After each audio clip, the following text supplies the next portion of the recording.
Et c'est un homme content qui vous parle aujourd'hui, puisqu'en effet, Strasbourg a gagné 2-1 dans un match où il était clairement au-dessus.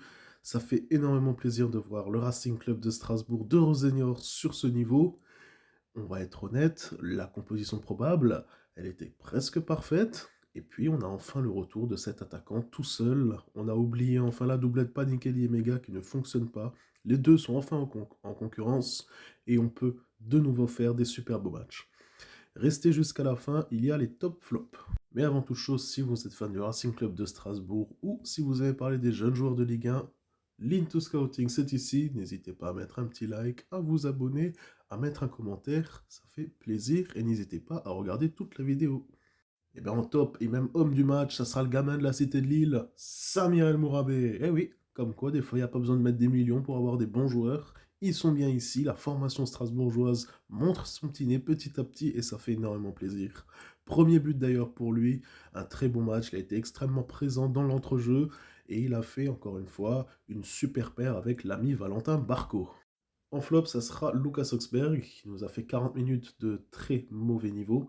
Il a fait une passe d'ailleurs presque décisive pour Mateta, si mes souvenirs sont bons. Heureusement, la balle touche le poteau, parce que Penders, comme on le sait, est toujours très avancé. Et puis c'est aussi lui qui est fautif sur le but de Jean-Philippe Mateta, où il se fait totalement manger de manière physique.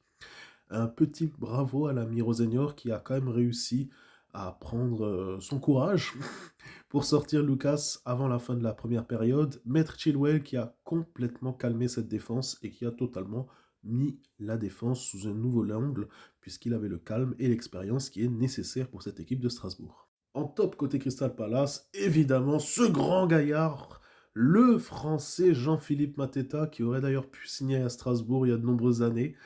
Et oui, encore une fois, le scouting de Loïc Désiré avait été très très bon, puisqu'on le voit aujourd'hui. Jean-Philippe Mateta est un joueur confirmé de Première Ligue, qui est un joueur confirmé même puisqu'il est en équipe de France, remplaçant d'Mbappé.